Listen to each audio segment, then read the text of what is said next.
And after a chaotic ending to Monday Night Raw, here we go with the WWE Monday Night Raw review for 9/16/2013. I'm joined by Chris Tosevich. What's up, Chris? What's going on, Joe? And what's up to all of you? YouTube.com/Joe Cronin Show. Call the show 339-226-6610 when we open up the phone lines. Raw was dead for me until the ending. I think both of us were just, you said it a minute ago. We'll see what happens at the end here. Yeah. For the most part, I was pretty much dead throughout. I mean, there were a couple highlights, which we'll get to. But, overall, just not the type of Raw that we needed to save everyone from Night of Champions shitfest. Right. And after a chaotic ending to Monday Night Raw, Here we go with the WWE Monday Night Raw review for Rest in peace, headphones users. Again, we did it. Guys, if you're... I can't go back in time. I don't have the delay thing open. Sorry, guys. I hope I didn't just kill your ears. I got my son playing behind me tonight while we're doing the show, and he clicked the button. So, anyway, so let's start right off with the beginning of Raw. Let's go on a line here. Started off on a regular, on a big one. So, Bryan, Triple H, Fast Count came to light at the beginning, just like we thought. Yep. I thought they were going to play on the head trauma. Like, the referee was going to say, yeah, my head, I got waffled. You know, I didn't feel good. I didn't feel well. Something was wrong. I didn't even realize I did that. I think they were kind of keeping that ambiguous on purpose so that we can think that. And I mean, even the ref said, sorry, I made a mistake. And then when he said that, you could see Daniel Bryan in the background. I don't know if you noticed this, but he was yelling, he was knocked out. What do you expect? Right. I did hear that. Yeah, so they kind of mentioned it a little bit, but Triple H didn't use it as an official reason because I think what he's trying to do is maybe that's supposed to be the unofficial reason, and then Triple H coming out and saying, Daniel Bryan planned it, you know? Right. And, I thought the same thing too, but and I like that, but I did think thought we would get more of an answer than we got. And what's up, Jaron? What's going on, guys? Hey, Jaron. Hey, Joe, you actually thought that Raw was dead until the ending? Yeah, I thought it was. I thought Raw sucked tonight. Maybe not dead. Really? Maybe not dead, but yeah. Well, all right. You know, here's the other thing. I don't think it sucked, but I thought there was. Well, we'll get to this, but let me tell you the opening segment of Raw was awesome. I loved the beginning of Raw tonight. I thought that stuff in the ring with the referee and Bryan and the strip at the title of him was awesome. I don't know if it was the right decision, the right thing to do, but it was really good. Really good. Can you please turn this off? Stop that. My kid's hitting all kinds of buttons and stuff, and my girlfriend's a bitch, and she's out doing something stupid. Anyway, so no, I thought the beginning was great. I thought the stuff with Dusty Rhodes was awesome. That was great. Stephanie was a bitch tonight. That was awesome. I enjoyed that. But everything else, for the most part, was not very good in my opinion. Which was like, let's just start breaking through the whole thing. So I thought the beginning was great. Did you guys like the opening or no? Oh, definitely. I loved the opening. Did your mic shoot down, Chris? Mine? Yeah, you got wicked low. Did I? Hold on. Like very low. One second.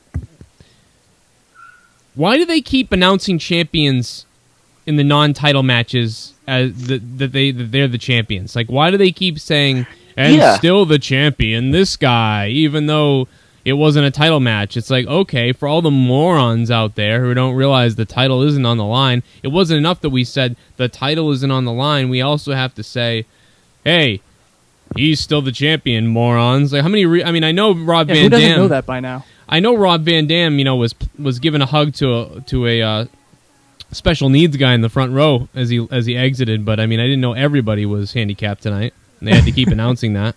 Wow. Yeah, I went there. Hey, how's my mic? Is it better? Yeah, better. I think so. Yeah. All right. Yeah, it's better. So, did you like the first spot then, Chris? Yeah, I did. I thought it was great. I thought. Wait, you still talking about the Triple H thing? Yeah, I'm still. I'll go back to that. Yeah. Well, wait. You said the first thing. So. Oh, well, whatever. I don't know. So anyway, why do they keep announcing belts? Big Show story continues. Fandango took on K-Quick then. That sucked. You know, K-Quick came out and said, oh, I'm calling him that from now on. That's it. He's K-Quick. That's who he is now. I'm calling him K-Quick until he stops being an idiot. Back to K-Quick. What was his old song when he was K-Quick? It was really stupid. It was, do you remember what it was? I don't even remember, no. Me neither. It was. He was like a jobber when he was K-Quick, so he didn't even have that many entrances. I think he's a jobber now. What's it? You know? Yeah. Isn't he a jobber There's a now? difference between a jobber and enhancement talent, I think. He's one step up where he's enhancement talent. I think jobber is like, where Zack Ryder is right now. Well, okay, all right. He's some kind of talent. He's a horrible talent right now, I think, but he's a waste of talent. How about that? There you go. Let's take a call. 414. What's up? No dice. This happens all the time. I know. He's What's up, man? Hey, what's up, dude? What's up? I know who this is. No, you don't. Are you serious, man? No, I'm just kidding. I don't know who this is. Who is this? Did you see my comments on YouTube? I saw. Were you the guy who really wanted to get on before, at the beginning of the show? Yeah. All right, yeah. It's past your bedtime or something. Is that what it was? No, I thought you meant actually, I didn't know you meant this time. Because, it's different here. Different time. Oh, I know where you're saying now. Okay, where are you? Out in California? Or the West Coast? Actually, I thought Raw was, pretty good. I mean, that tag team match, that was pretty fucking awesome. Oh, yeah, the tag team match was great, and I loved it. It was almost like Night of Champions all over again, except for, the Dusty Rhodes spot was good, the opening was good, the ending of Raw tonight was awesome. Actually, the Divas match wasn't that great though. No, the Divas was bad. I kind of when I was like, oh, someone's gonna come out, and I see everyone coming out. I was like, holy shit, everyone's coming out! Finally, right? All those times they could have done it, and they decided to do it tonight was very shocking to me. I honestly didn't expect it at all. I didn't even think that they were going to do that at all. I was shocked. Right. Me too. They keep doing this. They keep really shocking us. Like when you think maybe the locker room will come out and do, we've thought that before, I think. And I thought someone was going to come out, but not the entire locker room. Yeah, that's what I thought. I thought maybe the Big Show was going to come out or something. I didn't think that the whole... I didn't think the Big Show was, because after he punched Dusty Rhodes, and he took an ambulance ride with him. Took an ambulance ride. Yeah, did you see Miz's dad? I mean, that made me laugh my ass off. He looks so funny, just the way he looks. I mean, he looks like how I would picture Bray Wyatt's dad to look. Yes. He looks like a freaking hippie or something. Yeah, I mean, and he kind of didn't really have any reaction. The one thing I'll say for Miz's parents' acting was at least the dad just gave a blank stare. But you know what I mean? Because if he tried to look concerned or angry, it wouldn't have worked. And the mother did a wonderful job. She was really good. But if that were... Wouldn't your parents have jumped in the ring? Especially when he had the chair around your head. I don't care who's... for the most part, whose parents... I know it's not real, but according to the story, if that really is his parents in the front, which it was, is really his parents. Well, the dad looked like he was either stoned or had a lobotomy, so I can see why he wouldn't be jumping in the ring. His dad looked like he'd just done, angel dust. The same angel dust that all the WWE writers have been doing. And he was just, in a staring coma. That's all. I think I saw some drool coming out of his mouth when Miz is getting his ass kicked. It was very Stu and Helen Hart. You know what I mean? Stu would always have that blank stare looking at Brett, and then Helen would have that, holding her face with her hands. It was... Miz's mother, I have to say, I don't know anything about his family at all, so I'm just going to talk shit off the cuff here. She looks like the type of woman who's had 4 or 5 facelifts, and she's like, I've always wanted to be an actress. This is finally my chance in the spotlight. Right. Yeah, exactly. She was good, too. I liked it. She did a great job. She did. I she think pulled it off. They did a good job of cutting to the good parts of her afterwards. WWE usually is, screwing people in their hometowns now, in my opinion. They did that with... They fired Beth Phoenix in her hometown. Right, right, yeah. And then Natalya lost her big pay-per-view match on her birthday. Yeah. Yeah, whatever's best for business, guys. 9 Joe. Am I on? Yeah, what's up, 931? What's going on? I was watching earlier, and I think what happened to Dusty Rhodes was just beyond horrendous. He's in his 60s, a Hall of Famer, and a father. Right. Yeah, I mean, it was... And no father should have to choose between his kids. You're right. Now, wrestling's fake, right? I know, but my grandmother has been in love with Dusty for years, and she called me earlier, heartbroken about what happened to him. Right. And I spent 20 minutes talking my grandma down. Wow, that's awesome. That is. I'm glad she still watches. I know that's still cool that she still watches. I mean, he. I'll tell you what. Before that, though, I loved Dusty's what he said to Stephanie, and the stuff she said to him. The thing that some people don't know is some of the stuff they're saying is kind of real to each other, and it's right. It's very. Especially him not being there for Dustin, which is actually pretty much a true story. Right. All the years he was on the road with Dustin, and then, of course, later on in life, he gets to spend all this time with Cody. I mean, what's that relationship like, Stephanie was being such a bitch. I really wanted to see a bionic elbow right to her forehead. That would have been awesome. Oh, my God. You can go straight to hell. Bow. But you know what? I was happy to see Dusty on and TV. We see AJ, and on another topic, we see AJ rebelling against the system, so to speak. They may try to start something like a feud between Stephanie and AJ. Maybe that's a good idea, because they really don't have a good heel or a really good woman heel or wrestler right now to go up against AJ. And granted, they hinted last year about what's her name, Trish Stratus coming back. Oh, that would be... Yeah, she was on the WWE app today. They did a little feature about her as well. So, well, can we talk about the fact that Mickie James did not sign with TNA, and Mickie James' contract with TNA expired as of today. She's now a free agent. James reportedly rejected an offer from the company. Wait, isn't she still Knockouts champion? No, I don't know. You know what? I don't know. If she was, that's actually pretty big news. It is crazy. Yeah, if she is. No, I have no idea. I mean, that's like what Punk tried to do a couple years back. Did they take it away from her at a house show? I mean, I just found out about this before he went on. I haven't even been looking it up. It's what Ric Flair actually did when he had the NWA title, isn't it? Right. When he went to WWE? Yeah. Or WWF, I should say. If you guys want to Google that for me, take a look and find out. I mean, I don't know. But that's very interesting that if she's still the champion and didn't drop it at a house show or didn't drop it at a taping, by the way, that could have happened. Watch her pull an Alundra Blaze. That would be amazing. She came to the WWE and just threw out the Knockouts Championship in the trash. That would be cool. It won't happen, but it was cool because WWE would worry about lawsuits. I don't against TNA. Yeah. Thanks for having me on. First time on the air. Thanks, you guys are awesome, man. Thanks, dude. Thanks for calling. Yeah, thanks. Go ahead. I got nothing. I could talk I could talk when you were worried about interrupting me the other day. I could talk for 60 minutes straight and not take a breath. So you have to interrupt me. All right. So basically, you know how you write notes, Joe, sometimes about Raw, or you write them all the time. Can I give my summary for Monday Night Raw tonight? Okay. All right, hold on a second. Because I write notes because I'm a moron and I can't, I'll forget stuff and then later on I'll be like, damn it, I forgot, Or he does that real quick. The Knockouts champion is ODB now, won it September 12th from Mickie James. So she just dropped the belt. Right, so she did. She dropped the belt, and that was... When was that then? That wasn't... Oh, so wait a minute. It hasn't aired yet, I don't think. Right, but I thought it maybe aired on Impact last Thursday. It says the 19th it will air. Okay, all right, perfect. So that makes sense. They taped it for Impact or something and it hasn't aired yet. That makes perfect sense. All right, so this is my pretty much perspective of Monday Night Raw. I tried to make this entertaining. All right, tonight on Raw, we saw the shortest celebration in Monday Night Raw history. That's fair to say. A Natalya botch that was blamed on AJ Lee. Did you guys see that? Yep.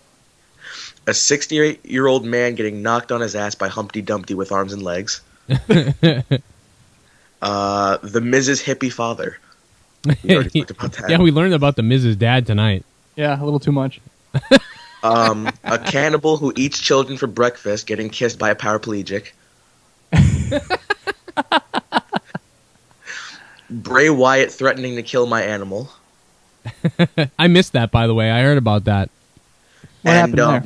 And WWE mistaking Rob Van Dam for Damian Sandow. Oh my God! I messaged Joe when that happened. I was like, "Holy shit! I can't believe they did that. That looked so terrible." They are like. Did you guys see the Monday Night Raw when they opened up the show? This was a while back, where they started playing Triple H's music, and it stopped. And then John Cena's music started playing, and it stopped. And then Randy Orton's music started playing, and then he came out. So they had two fails. That's when was awesome. that? That was a while ago. It might have been like 2007, maybe. Oh, okay. Computer Yeah, I wasn't watching malfunction. then. It was the. It must have been the Raw GM, the mystery Raw GM or whatever. Hornswoggle. Right. I always thought it should have been Shane, like from Tokyo, Japan, or whatever he was working for. Anyone. You It know. should have been It anyone should have but been- Hornswoggle. Anyone but nobody, like it was, and it ended up being. No, didn't they finally just blow it off on the Christmas episode saying it was Hornswoggle or something like that? They did. No, I think that was. I think it was a joke. Yeah. Yeah, I mean, I think it was a joke. Well, yeah, but I think it was. I mean, it was obviously a joke, but I think in kayfabe they're supposed to. They were just. Everyone's been asking the question. They're like, all right, let's give them a stupid answer. Let's tell them it was Hornswoggle. Everyone Yeah. was saying online that it was like Stone Cold Steve Austin or like The Rock or something, trying to screw John Cena all the time. They should just redo the higher power thing every time this happens, and just have Vince come out and be like, "It was me all along, haha!" Right. Every single time. All right, let me That would've been cool, actually. pick from one of these two phone calls, and there I picked one. All right, hey, what's up? Nobody knows. It's an unknown caller. You're a block number. Hello? There you go. Hey, what's up? Not much. There was actually one more thing you guys forgot to add in all the boxes that happened tonight. I don't know if you guys realize, but in that short Brad Maddox Big Show segment, Brad Maddox actually said Ms. McMahon. I don't know if you guys picked up on that. I DVR'd and I kept on rewinding like 5 times and he actually said Ms. McMahon. I don't know if you guys picked up on that. That's Wow. funny. That is funny. Good job, Brad Maddox. Did she give him a weird look, or was it just? Yeah, it was a pretty. I thought it was a pretty good Raw. I'm glad that all the guys came down. So I'm actually kind of hyped for Battleground now. So I think it'll be pretty good. It might be. Hopefully. They did a good job creating a different controversy tonight that they've been lacking, because they've been building themselves and painting themselves into a corner with this angle for so long, and just with this Daniel Bryan against the world, and now Daniel Bryan kind of has a small or Daniel Bryan versus this country, but now it seems like he's got the world on his side. So Yeah, I'm instantly interested after it being stale or being threatening to being stale for so long. See what I can see after this whole thing just went down, the ending of Monday Night Raw. I could see them doing what they did a couple years ago with having the vote of no confidence against Triple H. Oh, and yeah. and the I'm referees surprised- he just fired a referee, and the referees can leave, all the cameramen can leave, everyone except like for the Shield, and then probably just like the Wait, Shield. you got this right. This is going to be awesome. Triple H is going to have everyone walk out on him and say, "I don't care, I can do it myself. It's just going to be me and the Shield." And then the next night, or the next SmackDown that happens after that Raw, it's going to be Triple H versus the Shield. He's going to win all the belts and then hold them all up at the end of the night. oh man, That'd be perfect. It'll be him by himself. RVD once again. Sandow lost. I want to bring that up again. Then they played the wrong music. RVD patted the armpits of a retard, and then the show. Then we went to commercial. I mean, it was just things were just bizarre all night long to me. It was two different Raws. It was like a Jekyll and Hyde Raw again, which is what always happens. But it was like all these botches and weird things going wrong, but then so much good with the beginning, the Dusty Rhodes stuff, the tag team match. The ending, those things were all great. And, can we talk about? I thought the Miz and Orton segment, by the way, was really good. I mean, even though the parents were a little bit distracting, I think for most of us, that whole segment was awesome. I liked the ruthlessness of Randy Orton, but you needed Triple H and you needed Stephanie McMahon to yell at you to be like that. It's very weird. It kind of belittles him as a heel. Like it kind of diminishes him a little bit. You're right. I agree. Like, what the hell was that about? Why can't just Randy Orton just be like that? It was like, it was almost like when it never works when someone says you should be like you used to be or something. It's almost like I need the old Stone Cold. Remember fucking McMahon back when Austin started hugging everybody? I missed that. It was like you'll be thankful you did.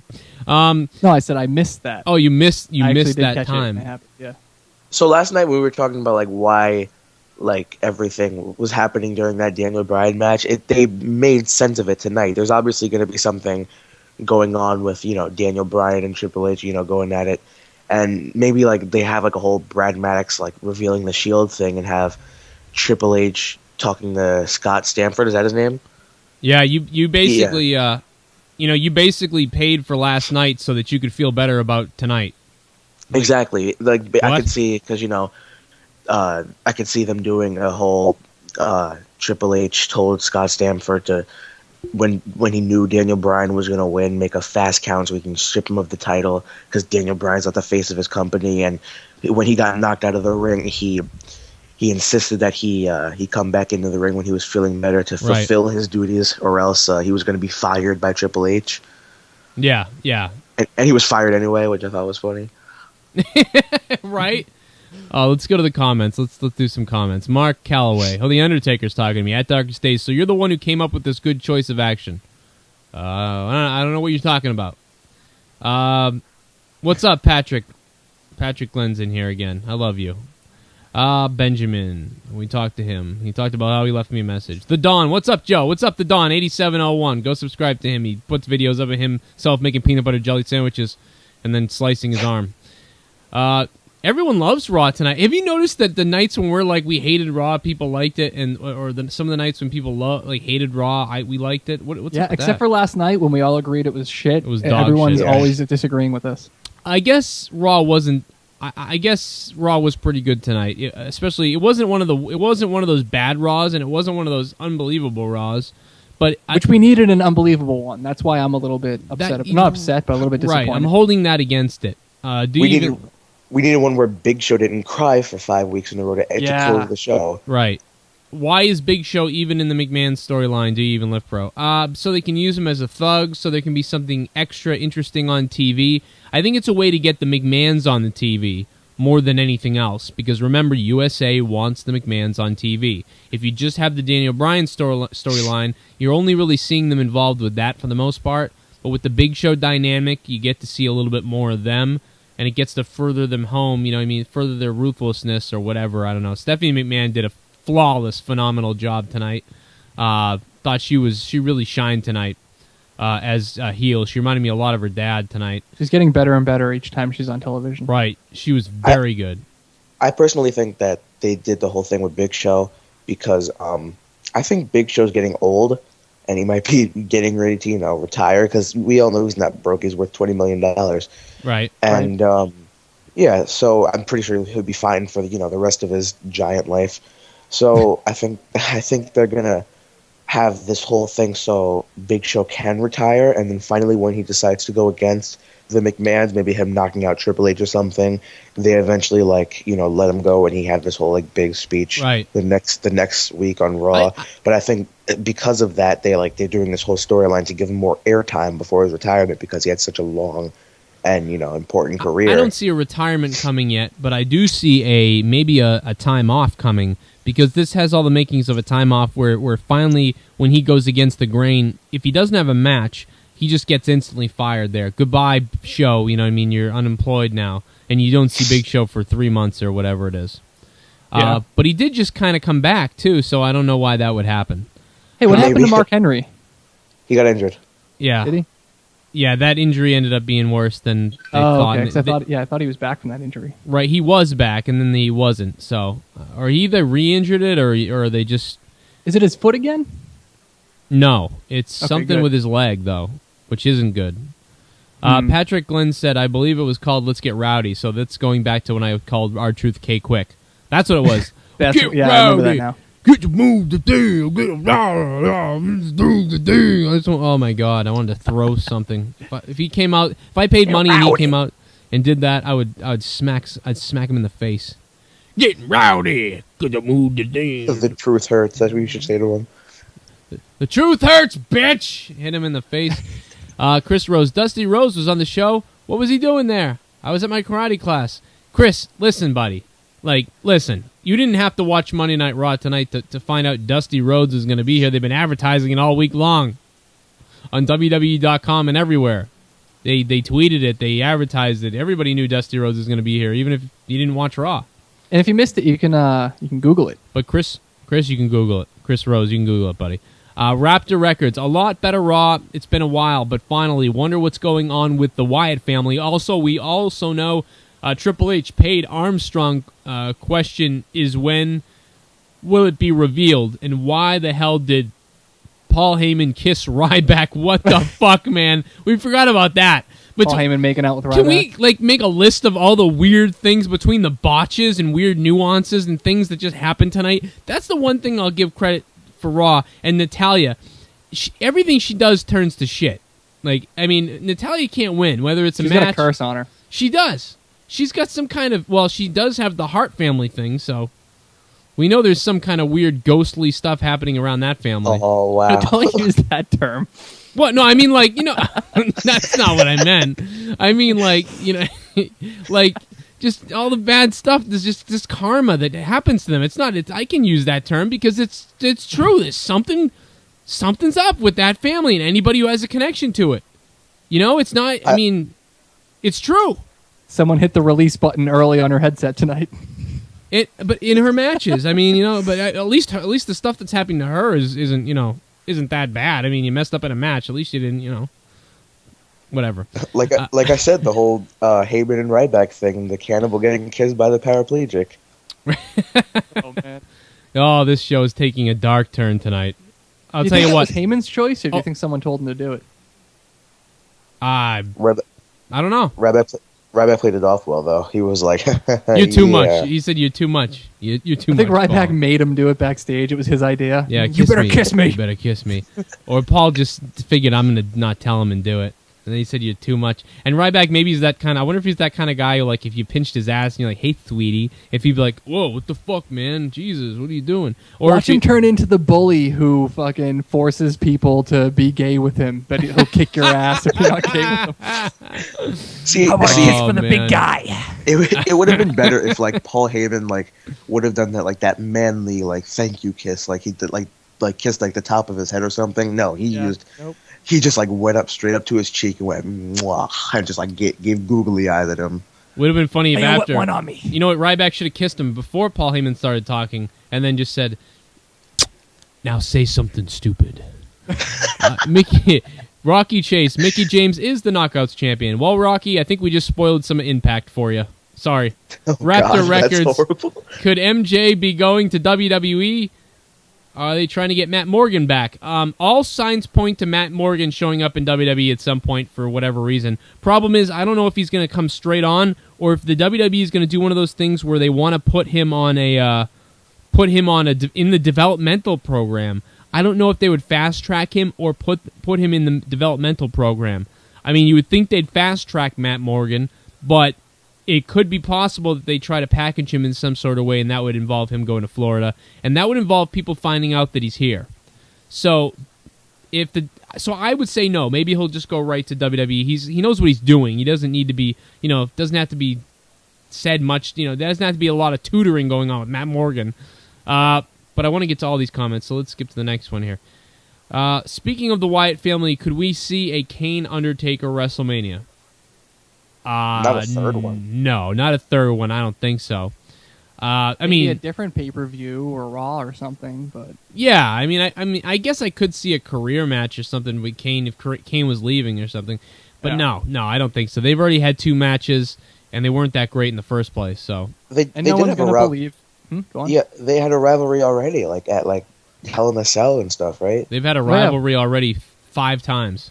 When Kane first came in, that was a big rivalry. Then they had another rivalry in 2006, 7? Yeah. And that was when Kane had his mask off and Undertaker was coming back as the Undertaker again, right? Not the American Badass or whatever. Yeah, he was the dead man again. So he became back as the original Undertaker. So and Kane did that terrible acting. He was like, "No, it can't be you. You're dead." And it was like, we've seen this 80,000 times. This is so cheesy, but it's cool that he's back. But that was cheesy. Okay. They did have Triple H versus the Undertaker 3 times. Right. So, they could do it with no. Who's going to believe it? Who's going to believe Kane's going to go over on the Undertaker and end the streak? Right. That's true. No, you're not going to do that. They're both at the end of their career. That's stupid. They're not doing that. Plus, it wouldn't even be a good match. That's the other problem. I love Kane, don't get me wrong, and he's a real trooper for hanging in there for so long, but Taker versus Kane, how good could that possibly be? Right. It won't be good. How about oh God, I'm sorry, what were we going to say? It won't be good. That's all. It won't be good. Oh. They won't do it. With all the rumors pointing to Stone Cold coming back, why hasn't he faced the Undertaker at WrestleMania? So cheesy, but because I mean he's had a lot of matches against the Undertaker. I mean, I guess he could come back to face the Undertaker. That would be the balls. That would be awesome. I don't think any of us would believe that Stone Cold would win. That's one problem. But I'd like to see it. That'd be cool. It's not going to happen though. If Stone Cold comes back, he's going to wrestle CM Punk. Yeah. Oh. There's no doubt about that. That's the match that everybody's, frothing at the mouth for, and even WWE they've even teased it when Stone Cold makes any appearance with the WWE. Just watch the Jim Ross, CM Punk, Stone Cold Steve Austin interview for WWE 13. The only other person I would want to see Stone Cold face if he came back is what Paul Heyman said, and that's Brock Lesnar. See, I wouldn't even want it. I wouldn't even want to see that. I don't care about Brock Lesnar, Stone Cold. If it was a no disqualification match, I can see that being really, really good. I mean, it would be. I think it could be good. I just wouldn't care as much about it. I'd rather see this. Oh, I'd rather Punk for sure. Right. I'd rather see Stone Cold versus Punk. And it's too late for Goldberg, Stone Cold. That would have been great, like in 2000 or 2003 or whatever. Yeah, I don't care about that. Right. It's not going to happen. Adrian Alvarez, Raw was really crazy. It was crazy in a kind of a good way in most ways. Sean Boner says, last night was a steamy pile of shit. Yes, it was. If you watched our review, we didn't even know what to do last night to talk about, other than how bad it was and we lost our money. Although we didn't pay for it, so good. Rumors are going around about Matt Morgan refusing to renew contract and WWE trying to get his signature. Yeah, no. Matt Morgan is not signing with TNA. All signs point to no way. That this is weeks old news that he's most likely not signing with TNA. So yes, WWE would be the only place to go. Just like Mickie James. It's funny when they keep saying that these guys are free agents. It's like, no shit, they're free. Where are they going to go, though? It's like there's no team. The only other place to go is WWE. And, the real question is AJ Styles. That's the only interesting one. Mickie James and Matt Morgan are not coming back for the foreseeable future. Jay and Shaz 717. I think the segments were really good. Still holding out for War Games type of match for Battleground. Also, Ryback had a huge smile after Heyman kiss. Of course he did. He blushed. I think maybe he must not have known, because that's the kind of face that you'd make if you didn't know. Unless he's a better actor than I thought he was. He almost put his head down and started wiggling his foot back and forth like, oh, shucks. It was really funny. S.D. Healy goes, ghostly Joe. That's like saying Macbeth in the theater. What do you think of Jim Ross retiring from the WWE front offices? Hey, newsflash, Joe. Jim Ross did not retire. Jim Ross was fired, but they're playing it off that Jim Ross was retired, but he didn't. He was fired. He did a press conference for 2K Sports, and Ric Flair started talking about having sex with women, and JR couldn't control him, and drinking and all these things. Go to youtube.com/Joe Cronin Show. Make sure you subscribe to my channel. That's where you all want to go to be subscribed to me. Here's the link right here. Call the show 339-226-6610. But right next to that, youtube.com/Joe Cronin Show. I know we're broadcasting from Darkest Days 11 tonight, but you want to go to youtube.com/Joe Cronin Show and click the subscribe button. And if you're watching this video right now on your phone, on your mobile device, or on your computer, go ahead and click the like button down there. Give the big thumbs up. Just picture the thumb going up my ass when you click it. Or don't picture that if it makes you not want to click it, I guess. I shouldn't have said that. But seriously, no. So he was fired. So we made a video about that on youtube.com/Joe Cronin Show about JR being fired, not retiring. So go watch that and catch up on everything after this. After we cease to go live tonight. Jesse Aaron Altman 71. When does Batista come back, and when is Big Andy's debut? And they should have the Wyatt family versus the Shield. Yes, the Wyatt family versus the Shield has been an obvious thing for a while, but they really want the Wyatts to be a heel faction, and the Shield's a heel faction, and right now it's kind of like the locker room is against the Shield, so they're not going to insert the Wyatts then. There's no room for the Wyatts right now on television. Right. Until they somehow make room right now the entire locker room is involved officially now in this feud. Right. And Dillis Jams, Goldberg versus The Undertaker at WrestleMania.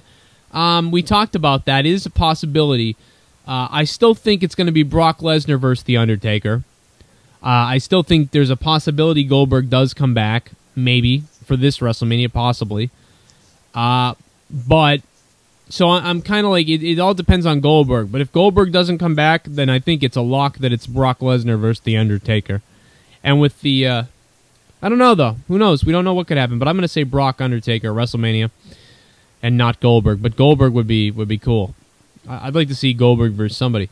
Do you even lift, bro? Stone Cold says he would come back, but only to face CM Punk. Yeah, so that's where we got that stuff from. Pedro Nocta. We need Stone Cold versus The Rock at WrestleMania. No, we fucking don't. No, we don't. No, we don't. We've seen it 3 times already. And I've never liked it once because all they do is go outside the ring and roll around. Yeah, I think WrestleMania 15 maybe was the best one. It had a good ending and it had some good parts to it, but as an overall match, I would not give it 5 stars. I wouldn't give it 4 stars. Right, they can't pull anything above a 3-star match. I don't know why, because they're both awesome, but they just can't do it. Right. I mean, Shawn Michaels had a broken back, and Stone Cold and Shawn Michaels had an awesome WrestleMania 14 match. Yes, it was amazing. I mean, I think it was more amazing because like Shawn was so damn hurt. Right, that he could have died. Yeah, it was just like you're watching this, like, Jesus, this guy is in some serious pain, and he's going through this match. And plus, it was in Boston, so I couldn't believe WrestleMania was in Boston at the Fleet Center or the Boston Garden, whatever it's called now. Boston Garden. I could not believe that WrestleMania was here, and we knew about it, a year in advance. So driving by and seeing the WrestleMania sign on the building, it was crazy. I was 14 years old, and I was out of my mind. I couldn't. And believe Boston's that. historically been a big wrestling town too. If no one out there actually knows that, right? Yeah. And the thing is, during they booked at this time. They always booked WrestleMania, of course, a year in advance, which they still kind of do that. And at the time, WWE hadn't seen the money from, they hadn't reaped the rewards. Everything's on a delay.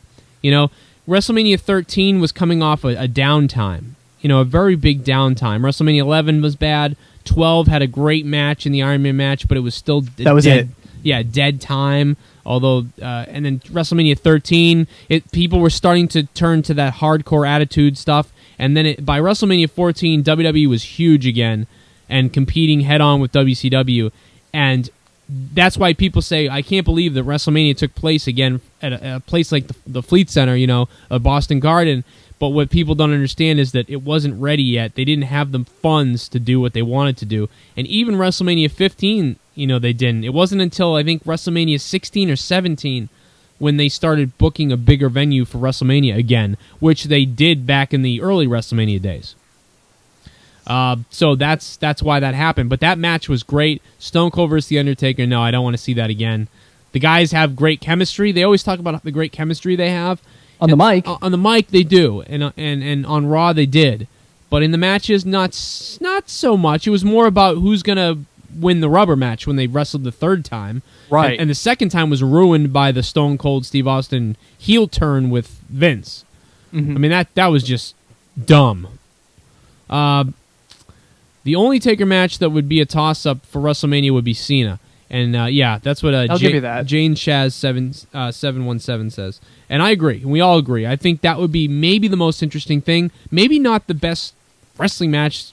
The fact that it's so damn interesting and I'm so curious about it would be what sells it. Not, wow, this wrestling is going to be crazy, Yeah, the sad thing about it is, it seems like anyone who you could sit there and think, well, you know what, they might actually give it to him over Taker. Those people all seem to be in the category of it wouldn't be a great match. And then everyone who he'd have a great match with, like CM Punk, for example, you don't believe is going to go over on Taker. They need to find that perfect person who can put on a great match with The Undertaker and be a believable threat. Right. So that Damien Sandow cash in. Damien Sandow. Oh, man. Damien Sandow's breaking the streak. That's a fact. Let me do some more comments here. I'm going to go look at some more. Dude, it's on SI.com. He retired Friday. Who retired Friday? Dillis Jam says... Oh, JR is probably talking about. Oh, so yeah, well... Yeah, it's on SI.com, but you're wrong. It's not. He did not retire. He was fired. It says he retired. They basically wanted Jim Ross to play out that he's retiring, so that he can go away for a little while, and it doesn't hurt his publicity. It doesn't hurt the PR of the WWE. It doesn't hurt anybody, but they can fire him because it's not like they said, "Let the door hit you on the way out, you son of a bitch." It was more like, "JR, gonna let you go. You're not doing well for us. You couldn't handle this. I mean, we can't have you doing this in the future. Go lay low for a little while, and we'll call you again later. Do something when he retires." And that's what happened. He didn't. He's not retiring because actually, wait a minute. Hold on. I got a clip here from JR, which is very interesting. I wrote this down. Is a quote. "I haven't bought a rocking chair yet. In the midst of all this retirement talk, I've retired from WWE, but not from life. I'm being engaged by a variety of suitors who are all presenting some interesting potential projects to me." I'm not eating that fucking spider. You might have to eat a fucking spider, my friend. And you might have to have some of JR's barbecue sauce or whatever to wash it down with. Right. I could do JR last night. I can't do it tonight, I don't think. What did I do last night? We had a couple funny moments last night. It was JR on Austin's podcast selling his barbecue sauce. Oh, that's right. Fuck you, Vince barbecue sauce. Oh, then that kid called and I said his balls hadn't dropped. Balls hasn't dropped right. yet, Junior. That was your nickname for him. Oh God! All right, so great, Chris. You know how? So you have a bet, right? That if JR doesn't come back, you're gonna eat a spider. Is that If it? he shows up in TNA, I have to eat a spider because I said it off the top of my head, and I regret it now. If you want, I'll be glued to the TV if he goes to TNA. I want this to happen so much, and I know it's probably not gonna happen. But Joe, I really want Damian Sandow to cash in at WrestleMania. Oh yeah, you don't know how you're right. badly I want that, and I will be willing to shave my eyebrow if he does not do it. You shave your eyebrow live on the show. I hope. Yeah, why not? Okay, good. We're killing the courier again, by the way. That's awesome. He ain't eating spiders and shaving body parts. What the hell are you doing? Just showing your head, Fred. You bitch. That is awesome. That is awesome. Even if Damian Sandow loses, as long as he's one of the Undertaker's opponents at WrestleMania 30, I will be satisfied. I think that Damian Sandow probably is going to cash in maybe at WrestleMania. I think WWE wanted to. Here's the problem with it though: is it's so predictable. Even though it's not, it's not predictable, but it's so predictable because like look what they did with Dolph Ziggler. They decided to wait till the night after on Raw. Yeah. But what if they did do it this time with Sandow? But you know that everyone's going to be talking about it. You know, for WrestleMania that Sandow's going to do it. But I think WrestleMania needs it. You know, I think it would be great at WrestleMania to do it. So I say go for it. Nobody gets the Undertaker though. See, well, no, I wouldn't do that. I mean, how the Undertaker's not going to have the title, you know? Yeah, it's true. Well, that's the thing. We were saying it would build up the pay-per-view more if whoever had the World Heavyweight title went against Undertaker, because then you'd be like, all right, well, Undertaker's a part-timer. They're not going to give him the friggin' belt. Maybe this guy actually is going to take it. Does that count as a loss at WrestleMania then, I guess, yeah. right? And then Sandow cashes in, yeah.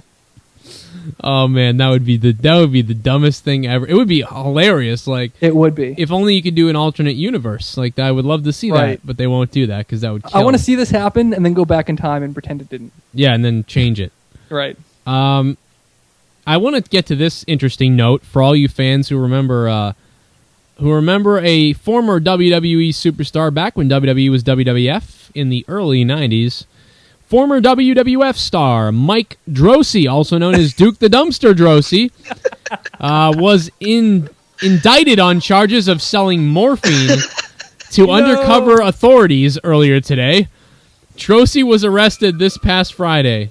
Since retiring from wrestling, Drosy was working as a special education teacher in Centertown, Tennessee. The arrest has started to make local media. So, not my Duke.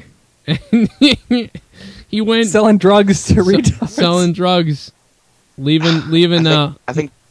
Go ahead. His old trick was leaving the drugs in the trash cans outside the school, right? And then having people come pick them up. And they put the money in the bag. I think no, I know. Before WrestleMania, a little bit before WrestleMania, Jack Swagger got arrested for like drug possession. Right? Yeah. He had a DUI. It was a marijuana DUI.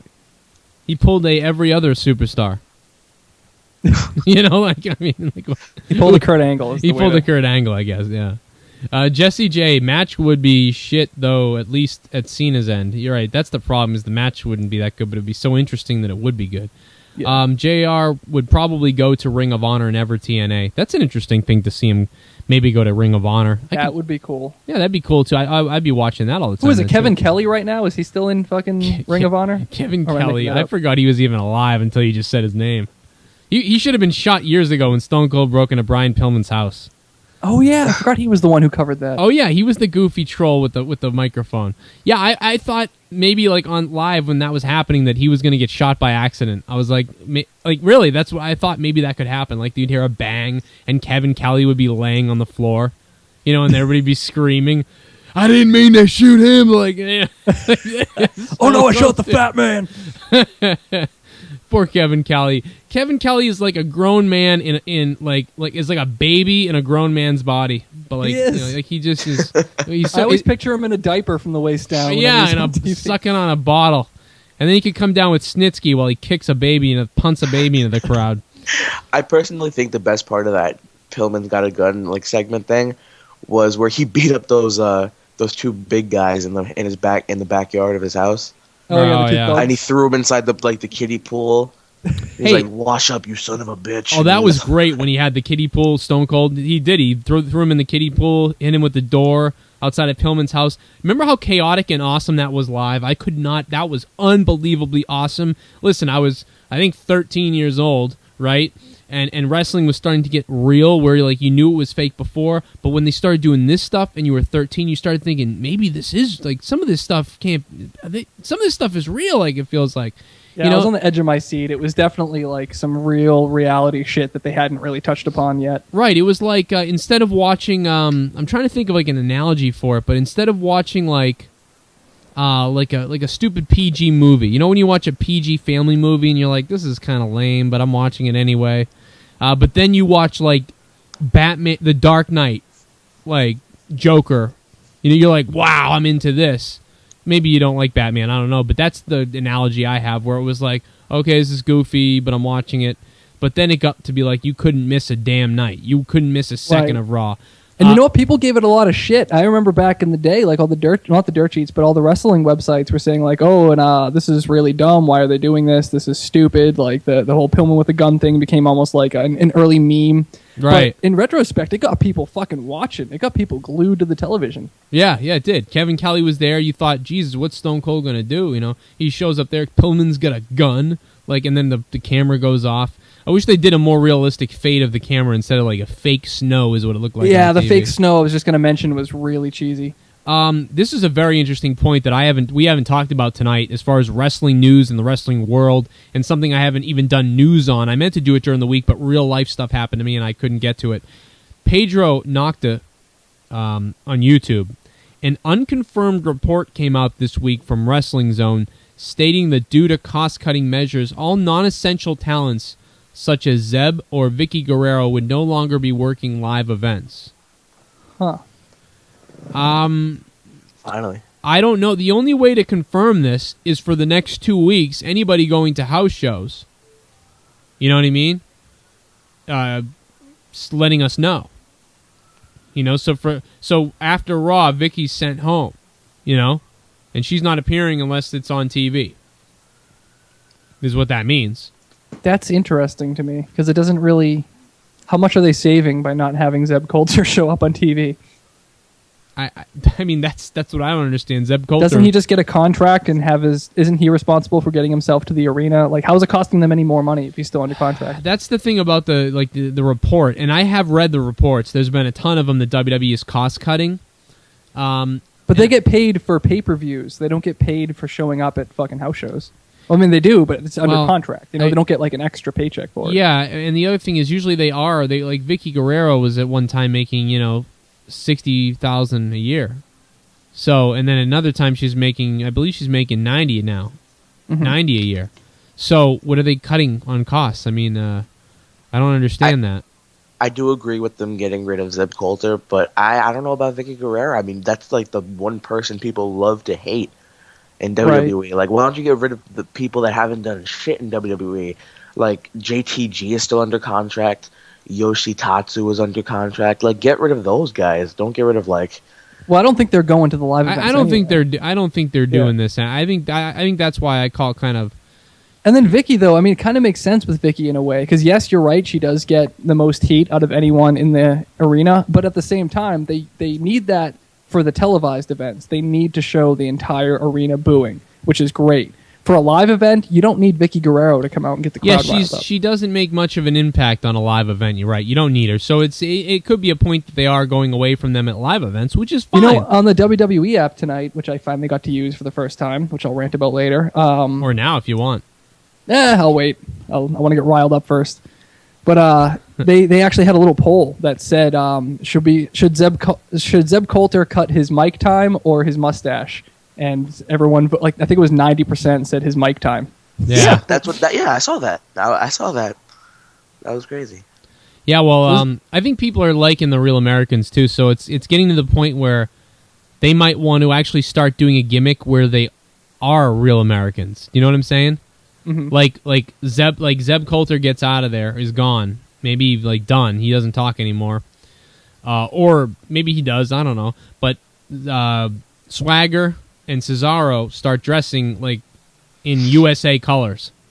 I still think they should replace Jack Swagger with Jinder Mahal and have them be the Real Americans. Jinder Mahal and Antonio Cesaro. Oh my god. Oh man. Oh my god. Oh man. That'd be funny. Zeb Coulter would explode. Like his character, that could be a whole thing right there, and then Zeb Coulter goes on with Jack Swagger to be his manager. No, then you replace Zeb Coulter with the Iron Sheik. They're the Real Americans. Well, you can't have him on TV, or whoever doesn't reel him in is getting fired, so. Yeah. You fucking asshole. They're just going to give him an unplugged microphone and not tell him. Then he just looks like a crazy person talking to nobody. Like Natalia. MX Racer 73JB, what were the names of the guys who charactered Doink in the 90s? What's this, trivia? He's asking us. I don't know. Maybe he's really asking. He has a computer, though. I don't know why he can't look it up. One of them just died. Mark, what's his name? Shit. Oh, you gonna put me on the spot like this? Damn it. I should have friggin' looked it up before I even mentioned it. One of them did die, you're right. Right, yeah, one of them died. The real one, the real Doink died. The one who always played Doink. Shit. We were just talking about the two Doinks the other day when we were mentioning WrestleManias, right? Yeah, because we talked about it at WrestleMania 9 when Doink played the switcheroo and came out and ripped his arm off and beat Crush in the back of the head with it, and it was awesome. I thought it was like one of the best spots at that WrestleMania, obviously. It was one of the most memorable things for him to come out and be creepy. Matt Osborne was his name. That was the one I remember. Matt Osborne's the one who passed away. So, there you go. And I couldn't even look it up. I just thought of it. I don't know. I can't look. I don't have time to look it up. Look up the other one if you can. Let me know. SD Healy. Real life stuff happened to me, and I couldn't get to it. Another Joe Cronin show shirt. What? You should wear that shirt. It just says real life stuff happened to me, and then on the back, and I couldn't get to it. I was reading that, and I had no idea what I was reading, and I was like, "What is he talking about?" Oh, I just said that. I get it. Stupid. Real life stuff happened to me, and I couldn't get to it. Another Joe Cronin show. Was this Pedro Nocta? He really has the facts going on. Yeah, here. I like WWE Pedro. stock was down 2.6% in after-hours trading on Friday.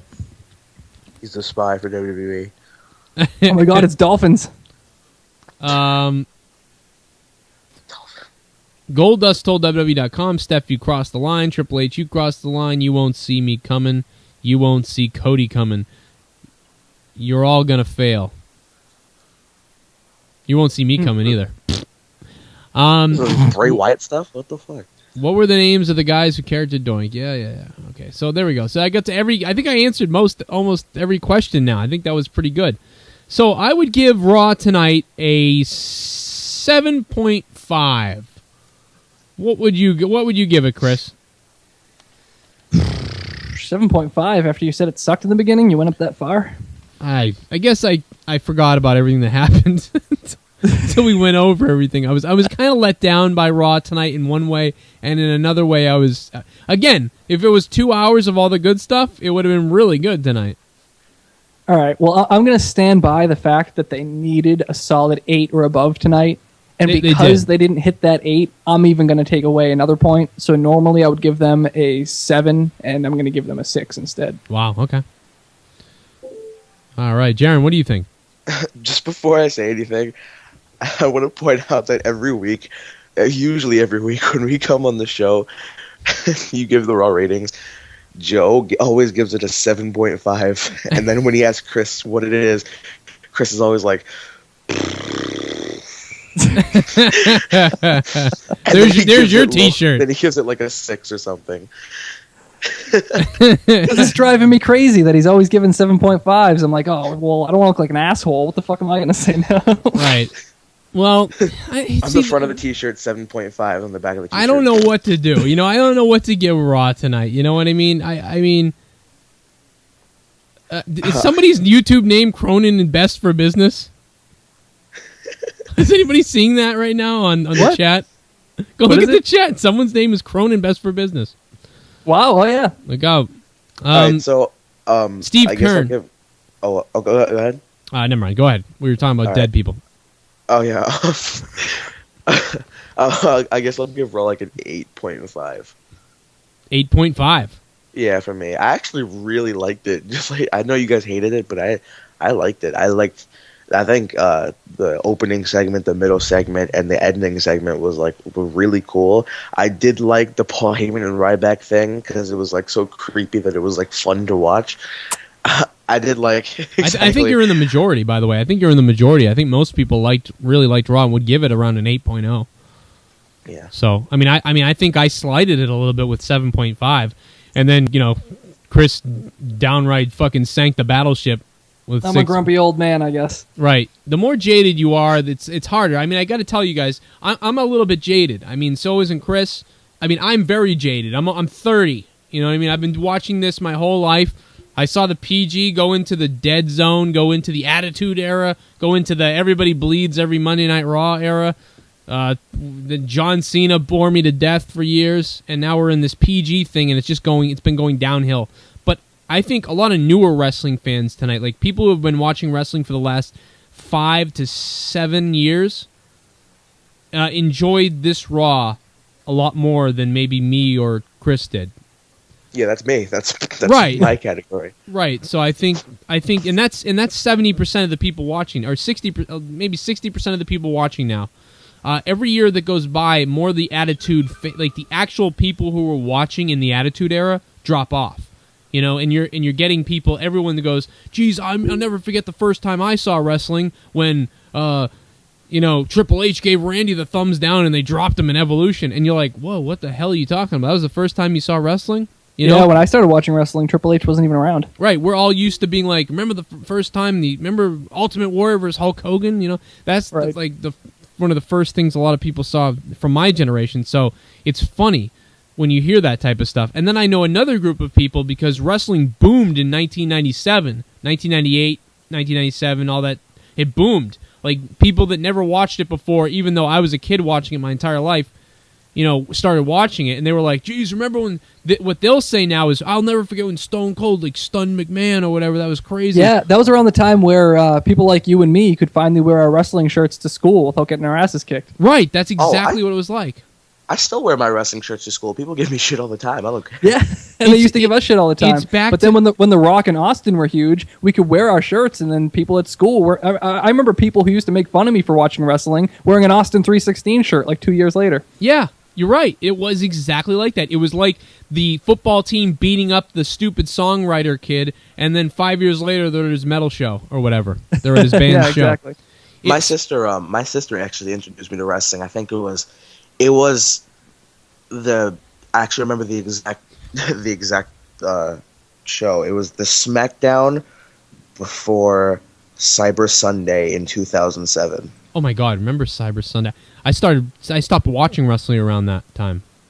Yeah, and I remember the first WrestleMania I paid for was WrestleMania 24.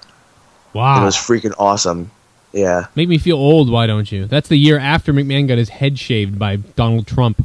You know what's crazy about that is I was just talking to Joe the other day about we were discussing WrestleManias, the first ones we remembered, the first ones we watched. I remember that I was telling him the first one I ordered with my own money was WrestleMania 12. So that's literally like double the WrestleManias later was your first. It's crazy. And here we are.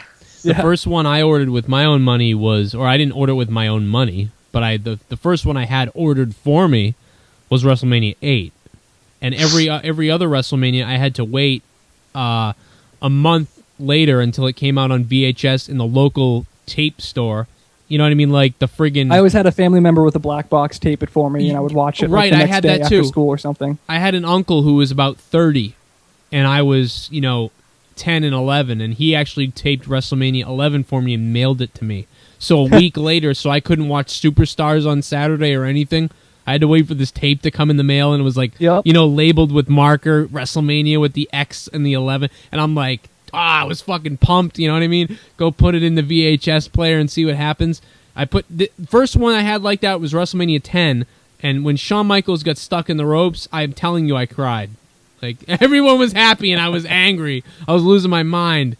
10 was the first one I had ordered for me that I actually watched live, and that was, I remember that exact thing. Winnings Much 111. I was at the show tonight. It was great live. After the show, had nothing at all. Was a disappointment. The entire show was pretty good.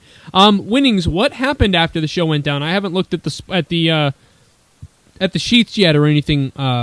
I haven't gone to any websites to look at what happened. What happened after Raw went off the air? Let us know if you want to call. What they were doing a lot lately when I was the last time I went to Raw was July 15th of this year in Brooklyn, and I was talking to some guy, and he's been saying that he's been going to a lot of Raws lately. He's been like traveling around, going to a bunch of Raws. He was talking about how this was the time where John Cena was still around.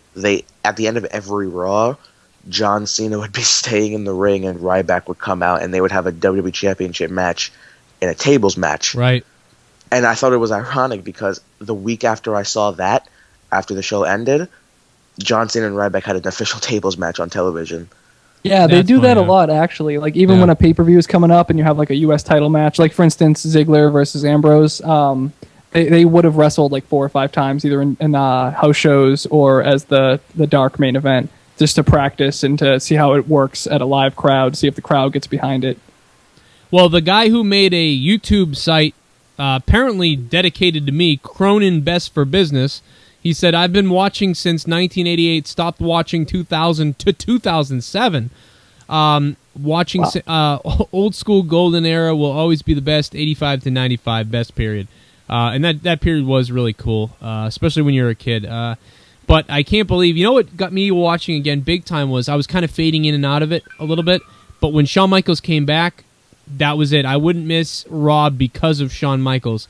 When sometimes you hear this guy sells the pay-per-view, and you're like, is there really a group of people out there that will just say, Ric Flair's on tonight, I'm ordering it no matter what?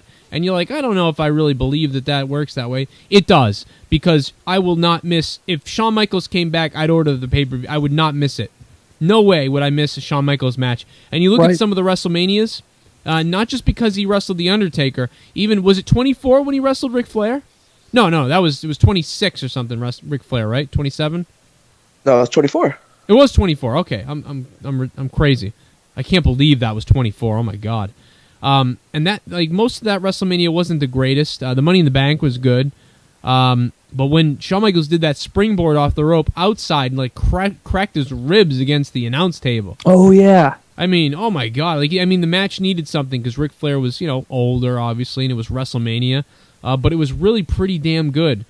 When you look at some of the stuff Ric Flair did, like the following 6 months later in TNA, and you look at that match, it really was a pretty good match. It really was. And what you're saying is true, like how you used to order it for Shawn Michaels, and you would, no matter what he's doing, you're going to tune in. The same thing is true about The Rock for a lot of people, and that's why he came back and why they had this big thing lately, because... Right. I mean, the hardcore fans like us were like, oh, fuck you, Rock, we're done with you. Like, you're just coming back because of ratings. But it's true. And he was making them a lot of money, and, that's best for business. It's true. Right. My mom, actually is like 38. She's 38. Well, I would know, but Damn, send your mom my Twitter address. We're not that far away. I mean, in age. I mean, you know. Thanks, Joe. Is she like? What does she look like anyway? No, go ahead. Wow. Okay. I mean, you're pretty good looking. I mean, your mom must. I mean, the See, now I'm not going to tell. She give my Twitter. You know, what I mean, like, there's not a lot you can do malicious on Twitter. You know, you can just kind of toss the Twitter over there to mommy. T-shirt. Let him get through what his is your fucking mom? All right, go ahead. Yeah. So the first pay-per-view that she ordered was not WrestleMania, Royal Rumble 1. And she always talks about how, like, I think it was Legion of Doom or something. Somebody coming out, and like there was like a 2-man faction and somebody coming out of number 1, and then the second person from that faction coming out as number 2, and they had to fight each other. It was like a big deal back then. Yeah. And my mom is just cool, like, with wrestling. Like, she sat down with me just to watch the whole Cena versus Rock match, even though she doesn't watch wrestling at all. She's like, oh, okay. But she teased me about it the whole time. She was like, this match is actually really good. I wonder who WWE picked to win this match. Right, yeah. That's cool. What's funny is you can always tell, like, I have older family members who used to watch it back in the 80s as well. And when they watch me watching it, or when they used to when I was a kid, they would always drop those comments like, yeah, you know it's fake, right?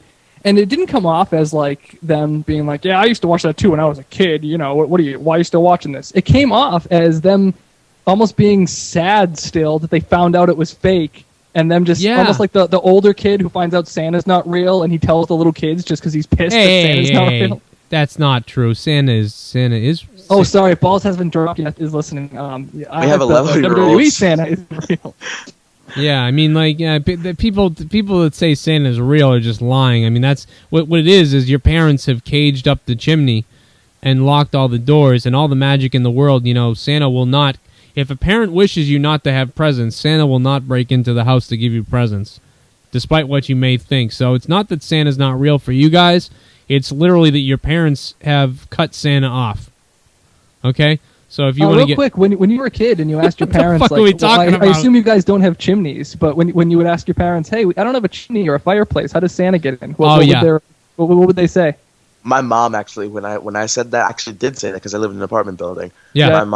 My mom would say to me, "Oh, he busts down our door and comes in with his big old sack full of presents." Just my mom said he has a key to the house. So when I was a kid, I always pictured Santa with like a big janitor ring of keys, fucking every house in there. I was told that because I had a huge chimney in New Hampshire when we actually had money, and I was rich, and now I'm poor. But when we had money, there was a huge chimney, so it was no problem for me to believe he came down there. But when we moved to Quincy, or when we moved, to Massachusetts, the chimney is like tiny. You know, like a squirrel could fit down it. So, but she said he was magic, and he could just squeeze right down because he's magic. You know, right? Because that's what Santa is. They did in the Tim Allen movie. That's how he did it there. Right. So there you go. Let's go deck the halls and light the lights. All right, let's go watch Chevy Chase. Let's go watch it. Oh, so I convinced my grandmother to take me to Battleground. Oh, that's right. She's it's in Buffalo, so it's like a 4-hour drive. But like we'll go on like a vacation a little bit for the weekend. Take your mom to Battleground. You know what? No, I'm not gonna bring her.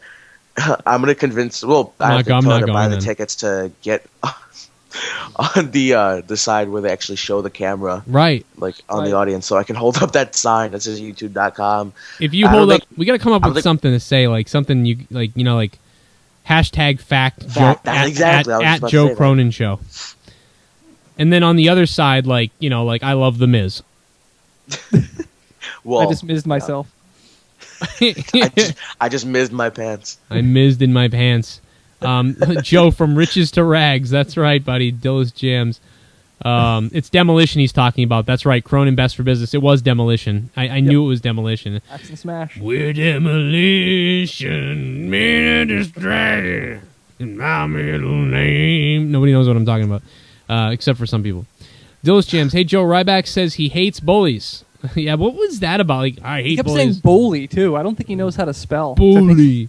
You don't know how to talk. You don't know how to I spell. don't like bullies. All he knows CM how to Punk do is a bully. He only knows how to receive a kiss from Paul Heyman. He knows how to take a kiss. He also knows how to show every tooth in his head while he talks. That's how you do a Ryback impression. If you're at home, try it right now. Talk like this, and you'll sound like the big guy. So you guys want to talk about something tonight? Huh? You want to talk about? Look at. If you can only see the faces I just made into the TV. Talk about Ghost Joe. I don't want to get into Chris Benoit stuff tonight. Oh, okay. Well, you want to bring up Chris Benoit? Well, listen, I don't want to bring up Chris. I don't want to go there. You know what I mean? Chris Benoit's weird. You know, you ever notice that people talk about him with like anger, disappointment, and also compassion, and how he's so great? Yeah, he's not a ghost. He's a poltergeist. Let's hey, be honest Chris here. Benoit, if you want to step into the ring with me, I'll flash Chris Benoit. Here, Chris. Ah! I think I just broke my shirt. Oh my god! Oh, I totally forgot. What? Okay, so I go to high school today, right? I went to high school. We've today, all been there. Obviously. The most unbelievable thing happened. It was lunchtime. And Oh my god! I believe that. oh, but no, you're not gonna believe the next thing I'm about to say. I'm just walking over past a random couple kids who are like on their iPhone or whatever. All I hear from the background is, put some peanut butter on that bread. Put some jelly on that bread. Oh my Smack god! another piece of bread on that bread.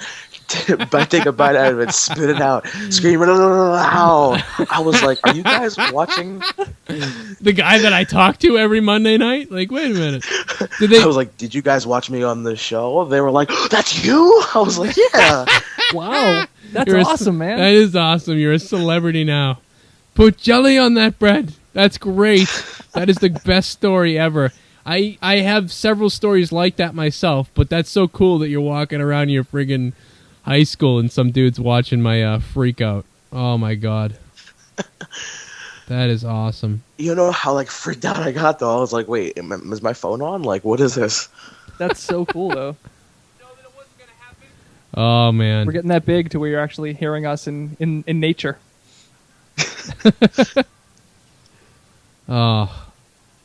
This person says, the Dawn 8701 says, Santa Claus versus The Undertaker, WrestleMania 30. And then Alberto Del Rio hits him with his car on the way out. Rise the monster. Tame the untamable. Oh, God. Put jelly on that bread. Put peanut butter on that bread. Smack another piece of bread on top of it. Oh, take a big bite out of that bread. Then rip it up and spit it out and scream, hello! And now everybody knows it's at your school that you talk to me and that talk to that person. No problem. I was in the mall. It was a little while ago, and somebody was like, "Joe," you know. It's like, "Oh, hey, what's up? Who are you?" How do you know my middle name? I'm like the whole time I'm thinking like, oh no, like this is somebody I went to high school with, and I don't remember them. And it wasn't until like 15 minutes in that I realized that it was like somebody I'd never met before, but they saw my YouTube thing.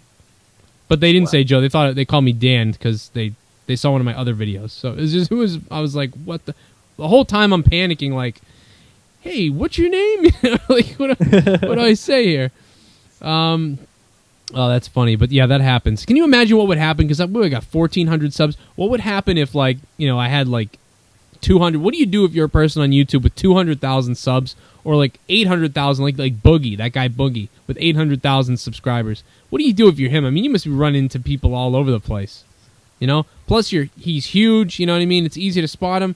First, you're like, "Who's that? Look at that fat guy! Oh, wait, that's Boogie! That's him!" and you freak out and you gotta go talk to him. But me, like, I feel like I could blend in. You know, like look, who's this like chubby fucking Eminem looking type of guy? Like, all right, you know, just blend into everybody. If I saw you at the mall, I might walk right fucking past you, and I've known you since high school. Right. But I'm glad Jaron's here. I'm glad Chris Tosevich is here. I'm glad I'm here to break down Monday Night Raw. Subscribe to my YouTube channel. I know we're broadcasting from Darkest Days 11, but if you subscribed to Darkest Days 11, listen, you have to subscribe also to my real channel, youtube.com/Joe Cronin Show. Because in 6 months, when the ban gets lifted, We're going to pretty much not be on Darkest Days 11 at all. We're going to just be on Joe Cronin Show. Plus, I make daily videos on Joe Cronin Show. And then I take this video that we're doing right now live, and I upload it over there for everybody to watch over and over again. If for some strange reason you want to literally watch this again, I don't know why you would, but people do. I'm forced to listen to these again because I like to pick apart what we did and listen to everything. So when I'm driving for 2 hours, I have to then go listen to this again. I have to put myself through this misery. Again, WWE.com said The Miz suffered a bruised breastbone and a bruised collarbone. Okay. That's weird, but all right. Breastbone. Breastbone connected to the leg bone. Wait, he didn't really... not really, though, right? No, it's real. I think that's real, right? Really? I don't know. Go to WWE. Can we get there? I can't go there. Can somebody else go there? I don't know. Go check it out. My computer. There's so much shit on that website. I can't run that. Do some damn research. Benoit versus Owen versus Eddie Guerrero versus Andre versus Yoshi. That's just messed up. WrestleMania 30. Book it. Okay, we made one joke. Santa special guest timekeeper. Special guest referee George Zimmerman. This is best for business. Stand your ground match. Stand your ground match. Hashtag best for business. And like you can see his personal ring announcer coming out. Russians are or black people, but different color by accident. Oh my god, I forgot about that. Oh my god. It's even funnier when you think about him doing like that horrible like Japanese accent while writing this, because he writes it like you would talk, you know. Don't demonstrate it, Joe. We don't want to be. We don't want to be called racist one more time. I know, Joe. Watch HB. If we have any Japanese listeners, I would like to hear from you guys, because I really Japanese wrestling is something we should talk more about on the show, and we completely neglect it. Chris's phone, actually we can hear you and you sound pretty good, but you are breaking up a little. It's bizarre. Is it that Las Vegas it's like very, weather? like, fuzzy. Hold on. How's this? Any better? I don't think so, but okay. You're good. It's not bad that you shouldn't be talking. It's all right. It's just I noticed you dropped off in quality a little bit. I don't know what happened. Takeo Cast, we have one of your high school classmates right here. I go to your high school. Oh my god, is he still watching? He's flipping out. That's one of my best friends. His okay. name is Tyler. Yeah, he's here. But apparently there's other people in your high school that have watched me without knowing that you're on my show. Mr. Imes 2001, Punk is jealous of Ryback. He wanted to kiss Heyman. He probably has kissed Heyman. They've probably been out at bars. Who knows what they've done together. The reason why Heyman kissed Ryback is because WWE is now becoming gay alliance since that thing with Damian Young thing. Did you notice how he was holding Daniel Bryan's leg at the end? Nah. I saw that. They were like, he was grasping it. Yeah, I don't think that's happening, but no, not at all. But you know, now you're going to. You're breaking up too. Maybe it's my Skype. Maybe it's the internet world saying, "Please go to bed, guys, and stop doing this." It's YouTube maintenance. YouTube maintenance is happening. We just we destroyed everybody tonight. The best. Can we schedule a tag team match, me and you versus YouTube maintenance? I'd like to do that. You guys are really fading now. But yeah, the YouTube. By the way, the tag team match was awesome tonight. Jesse J says, not sounding bad, Chris. Yeah, the last time Jesse J told us Chris wasn't sounding that bad, the entire show was ruined. You remember that? He was like, no. What do you guys think of the two spots Seth Rollins had tonight with the running drop kick, the announce table, and the knee to the face? I know what Chris feels about it. It was phenomenal. Yeah. Eat your heart out, AJ Styles. Seth Rollins, and this is something you give credit to Chris for mentioning, months ago, before we were really even talking about the Shield a lot, he said that, Seth Rollins is the best seller, one of the best sellers, if not better the than best. Ziggler, I said. Right, better than even Ziggler, right. In the WWE for his size and everything, yeah.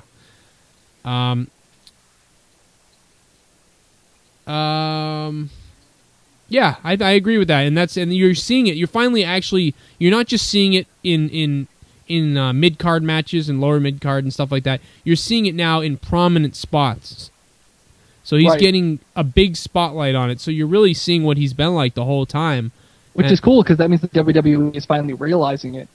Right, exactly. They have realized it. He's good at selling it. It looked great. It looked better than Randy Orton's. Randy Orton's at the pay-per-view was the worst out of any of them. And that pay-per-view was the worst pay-per-view of the year, so it all just kind of fell into place. Hey, listen, if you were going to lay a turd, at least they laid it all on one night. You know, I mean, the unfortunate thing is some people paid $44 for that turd. That's true. Unfortunately. HD users paid $55. Is okay, so it was $50 for HD. See, I think HD should be like $20, and then I would buy that. 330, I'm going to put you on. What's up? Oh, hey, what's up? My name is Josh. I didn't watch the main event on Sunday, but I seen it the next day on YouTube. And I'm calling because I really enjoyed Raw, you know, because it's usually 3 hours long and everything. And I'm glad that the locker room ran out, you know, to help Daniel Bryan at the end of, you know, before the show was over. Right. I'm glad they went out, you know, to help him against the Shield. And it was silly how Randy Orton ran so fast. When the wrestlers in the locker room came out to the ring, I mean, he was gone, like, so fast. I think that was really silly. Yeah, it was silly. It was funny. It was snake-like. I liked it. I loved the locker. I was pumped. Like, it was like almost the closest thing it was like SummerSlam, where you thought, oh, this is over, you know, that it's going to end like this, and then all of a sudden... You know what? I ordered SummerSlam on the Xbox Live, and then me and my buddy, his name is Eddie. Me and him, we was watching it, and you know, before it was over, he brought it up. He said and I just said, my name is Josh. So he was like, I bet that Randy Orton might go out there and cash his money in the bank, and that's exactly what he did. So I really enjoyed SummerSlam that I ordered on Xbox Live. Right. But I ain't ordered the Night of Champions, but I seen it the next day on YouTube. Somebody uploaded it on YouTube. Right. Yeah. No. I heard Xbox Live had some issues, like with Night of Champions, by the way. So be careful on there. You know, yeah. Sometimes it kind of buffers. You know what I'm saying? But it don't really be like for a while. Like it keeps buffering over and over again. Why? But, why not buy it on just what do you have? What kind of cable do you have? Do you have cable? Yes, I do. We have Time Warner cable. And you, why would you not order it on Time Warner? Why would you do it through Xbox? Well, actually, it's the cable box. So the cable is not in my name. We have the bundle. We have the phone line. Okay. The internet, the high-speed internet, and we have the cable box. But it's in my parents. The cable box is in my parents' hands, so I would need to get their information to watch it on the Xbox Live, which is most likely not, because they're kind of afraid that I might, I'm saying that. Yeah, no, I get you. I was extra money. I'm coming. I was curious for anybody out there who has the option of ordering it on TV or the Xbox, why anybody would choose the Xbox over Comcast, or Time Warner or whoever. Well, it's like some people don't have their cable company as their high-speed internet providers, so I think that like a lot of people who have like AT&T and they have the DSL and everything.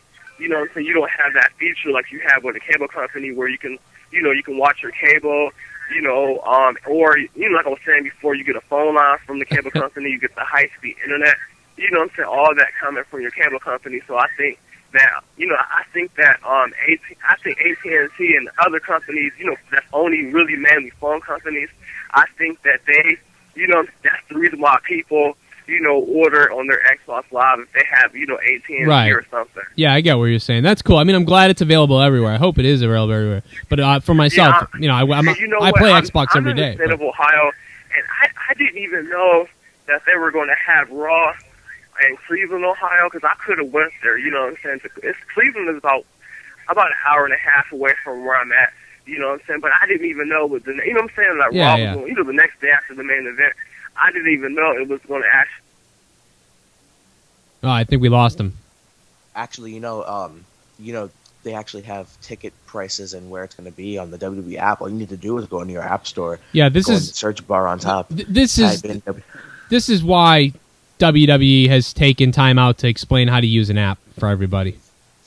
This gentleman has not figured out how to use the app yet, but he can get on Xbox. Thanks for the call, by the way. I don't know what happened. You dropped out. Or I hung up on you, one of the two. What? So yeah, so no, I think that's really cool that my friend was actually still listening, because I just told him to just hear me come on, because he didn't believe that I was actually on the show. So I think that was like the only comment that was towards me from like the 5 weeks that I've been on the show. Why don't people believe you're on the show?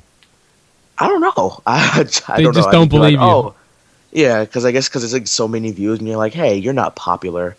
Because really, all I kind of did was like, I had like a conversation with Joe about like me being on the show, and like, you know, I've been here ever since. Yeah, and it's great. That's what happens when you show up to something before it blows up. You know what I mean? Yeah, right. Like it's like a band. I met a band a long time ago, and now like their guitar player left, and now he's like a huge celebrity. But like I know him, and like I knew him and shit. So it's like I've got all these people and friends that I know. Like oh hey man, you know, can you get me in touch with this guy and everything? You know, actually his name's he's in the band Black Veil Bride now, and I guess they're kind of big or something now. Nice. So I don't know. So he was in Go ahead. So whatever. I don't know. So if you get to someone early enough, you know what I mean? Like you were the first one. I thought about putting another person on or having someone come in. You know, I debated on what to do. I knew me and Chris could just do it ourselves, but I think we agreed that a third person was good because more eyes and ears, the better. And the live ones especially, yeah. Right, the live ones especially. Like we can handle a podcast. I think that we're great with that. We don't need more than that. But when it's live, like I'll think of a lot. I'll do a lot of stuff. Chris will think of some things and give his opinion. But then there tends to be a lot of times where we miss something, and you kind of tend to find that. So I like that. And right. You know, so and I like keep that. us on track too, because we go off the rails. Like sometimes we'll have like 3-hour show, and 2 hours of it will be us just talking about something that happened in 1995. Dude in high school is keeping us on the rails. So there you go. That's what I wonder why I got my GD. I dropped out too. I don't think anyone has like ever had a comment towards me, and I'm probably glad, because it'd probably be negative now that I'm saying that. They're probably going to be like, Jaren's a bitch. Well, I rarely get comments towards me either. It's because we don't jump through tables and get our ass kicked by a teddy bear. Yeah. Yeah, exactly. Yeah, you didn't get molested by a bear or accosted by a bear, as it would be, in your own home. By the way, lawsuit pending. So just so you know, it is pending. Some guy asked where... Trying to say. Some guy asked where the other two guys are. Where are the other two guys? Like, where are they? Like, they're in... One's in Las Vegas, and the other one's in New York. No, I mean like, okay. I'm thinking like he's talking about like where did you, like I guess you hung up on the guys that were on here before. Joe asked the cable guy what the cable guy has because Joe is paying the next WWE pay-per-view for Kid. What? You were like, what cable company do you have? I'll take care of it for you. Oh yeah. Let me call them. I'll pay for it. No, I thought he was advertising the Xbox when he first came on because he was. Me like, too. You mean a sponsor for Microsoft? Oh, man. Where Chris, are the other two guys? Okay, Raptor Records said that. Chris, some guy was looking forward, if you like refresh the page, it says, didn't one of you guys want to rant about the WWE app earlier? I was looking forward to that. Oh yeah. You mind if I do that? Yeah, do that now because, All right. do it. Here's the fucking deal with the WWE app. First of all, it's being shoved down our goddamn throats, and I know everyone says that, but my issue is different, to where I actually want to fucking use the thing, and I can't. And here's why. I live on the West Coast, and most cable companies around here have Raw on a tape delay. So instead of having it live, they have it at 8 p.m. Pacific, which is fucking ridiculous. Because of that, when I go to use the WWE app, it says Raw's not on yet. And because I stream it live. Now, the problem is I could just wait till 9, but especially now that I'm on this show, I can't. I have to watch it live. Plus, if I did want to wait till 9, I'd have to stay off Facebook, I'd have to stay off Twitter, I'd have to stay off the entire internet because the WWE itself lists all of its fucking results live as they're happening. And the WWE right now has this big thing where they're like, oh yeah, be there live, vote with the app, do all this. But if you live on the West Coast, everything just gets screwed for you. So for the longest time, I'm staring at the WWE app while Michael Cole's telling me to go there to watch what's happening during commercial breaks and to vote and all this other shit.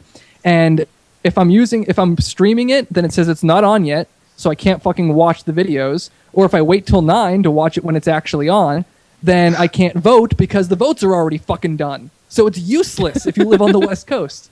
Yeah. WWE doesn't care about the West Coast, apparently. No. I have my own thing about the WWE app. It's really stupid for me. Whoever uses the Kindle Fire, probably out there, probably no one. I use the WWE app on my Kindle Fire. Half of the time where they do the WWE quiz or whatever, it doesn't work for me. The quiz question doesn't show up, and then I have trouble scrolling up and down the page, and it's horrible. The only good time that I go on it is to watch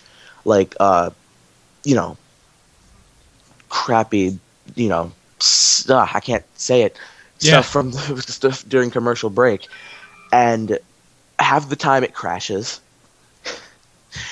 And I don't like how WWE just screws Android users up the ass, because they said on the iPhone you got to go into the App Store, type in WWE, press the application, press the install button, type in your Apple ID password, and have it download. Now you got to wait for the blue bar to get to the end of the line, and then it's pretty much like application installing for old people.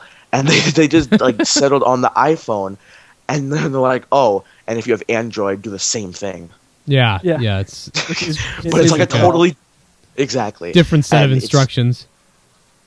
It's horrible. And they have a WWE app for everything. They have it on the computer. They have it on Xbox Live. They have it on everything. So if you're gonna show a fucking advertisement on how to download this stupid fucking app in the first place, do it for everything, Michael Cole. Yeah, seriously. Julius Wright says, "Do you think casual fans are pro PG?" I don't think they're really pro PG, because I think they're a little bit ignorance is bliss at this moment. Yeah, they're neutral. At Yeah, best. they're neutral. They don't. But I think there are a group of hardcore new wrestling fans in the ages of from 10 to 18 maybe, who have seen the Attitude stuff now, and they're like, whoa, why isn't it like this now? So even though they didn't live it, and they can never really understand what we went through unless they watched every episode of Raw and Nitro for 2 years and saw the pay-per-views, and you just can't know what it was like.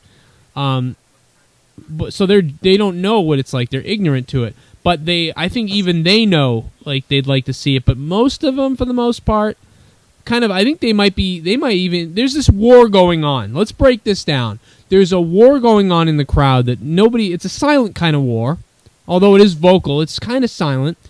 Where a wrestler is supposed to be a classic heel. A classic bad guy. And then you're supposed to have a classic good guy. But unlike when the Attitude Era began and the entire crowd turned on the baby faces, this isn't like that. This is the Attitude Era fans and the older school wrestling fans are turning... Are cheering for the heels, and in a lot of cases actually still cheering for the baby faces. And the other fans who are new fans, and the PG era fans, and maybe a little before, are still cheering for the people they're supposed to, still cheering for the baby faces and booing the heels. So you're getting this weird kind of divide that's going on, and that's the reason why WWE wouldn't flip Cena, because half the crowd is for him, half the crowd is against him, and if you flip Cena, it just reverses that. Right. And that's the thing that's going on right now everywhere. You see it with the Real Americans, where enough of the older fans, and maybe some of the new fans, are cheering for Cesaro and stuff, to where they've picked up on that now, and now the baby faces have to come along and start to maybe cheer for them too. I mean, that's what you saw with Dolph Ziggler, and maybe even with Daniel Bryan a little bit to an extent before the Kane and the No and the Yes stuff started. Yep. Like the Smarks, right? Yep. Put Daniel Bryan on the map for the Marks after just creating the buzz they did the night after WrestleMania made all these other people go, what? What's going on? I must like him too. Jump on the bandwagon. Mm-hmm. It worked out great. I don't know. I don't know where to go now. I'm phasing out. I think we're coming to the end, I think, right? I mean, what else do we got? Anybody else have comment on anything? I'll come up with something if you don't. Where's Biggie Langston? Solitude. He's where the Wyatts were at Night of Champions. He's in a cage that McMahon keeps out in the parking lot. But like Biggie Langston doesn't even have jobber matches or anything. Bray Wyatt at least cuts promos and lets people know that he's still there. I'm so Biggie disappointed. Langston just sits there like a I mean, are we really going to get another 3 years of Mark Henry and we can't get Biggie Langston on a Monday Night Raw? I know. I would like to see Biggie Langston versus Mark Henry. That would be a good match. I would like to see Biggie Langston against someone else who's younger and watch Biggie Langston throw himself into the steel pole outside. He's so agile for a huge dude. Yeah, he's almost like Brock Lesnar. Right. How about those two? I think he could have a good match with somebody, but the problem is he's going to be pigeonholed as this big guy in a certain way that he won't get the match he should be getting. And by the way, if you're listening to this live on your mobile phone or tablet or Xbox or computer, what's that, with a keyboard, click the like button and like this video because I said so. My name is Joe Cronin. You can follow me on Twitter at Joe Cronin Show. I'm here with Chris Tosevich and Jaron Walker. And my kid's asleep behind me on the couch. Look. And the dog's asleep with him. That's what kind of parent I am. The dog that traitor. By the way, earlier today, my kid wanted to wrestle with me, so I was throwing punches on him. And I'm telling you, he's getting good at selling. He's 4. I gave him a shot. He wasn't doing it well when on camera because he was getting fixated that I was taping him. But when we were off camera, I was giving him shots to the head, and he was like recoiling and throwing himself on the couch. I'm like, oh, you're gonna get good at this, Got a little Ziggler. I'm gonna make a little wrestler out of him. Check this out. I got video of this.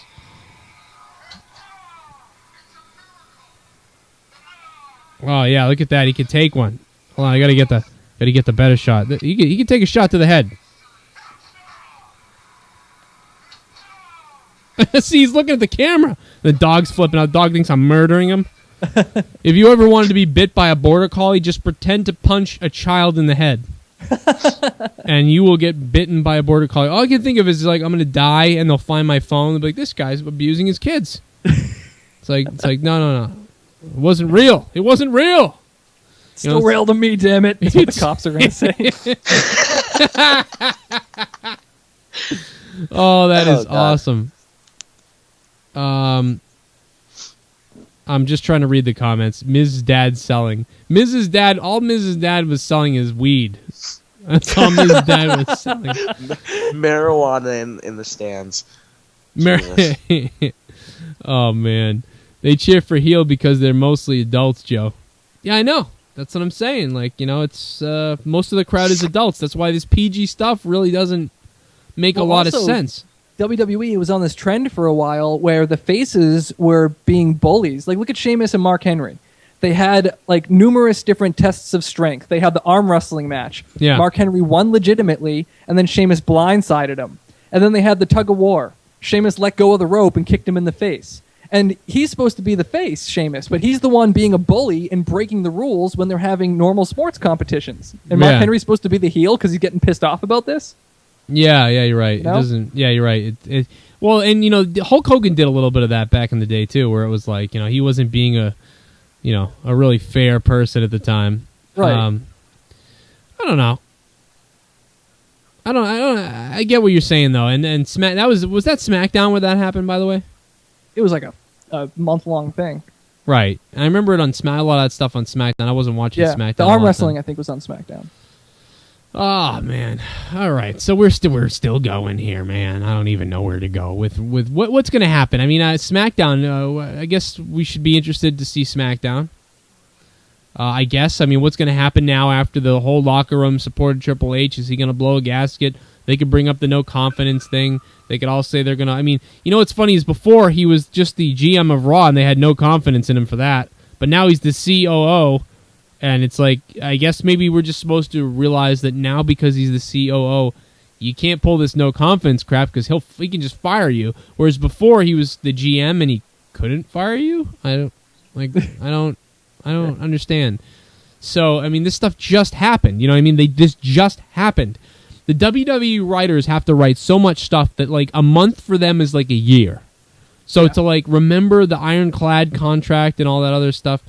Obviously that stuff passes them by because obviously they need to hire a continuity director or a team of continuity people. Or just stop believing that their fans only have 3-week attention spans like they always seem to do. Well, you can believe that some of them do because I think some of the WWE fans do have like half the fans might not notice, but the other half do. And you know what? You can't You're not going to hurt the ones who don't notice by tying things together properly. Right, but you're right, and you are going to hurt the other ones and piss them off. But hey, it's in the end, I guess you just shrug your shoulders and say it's wrestling and whatever. I guess, but I mean, what you take away from the importance of current events happening when you detract from past events that have happened.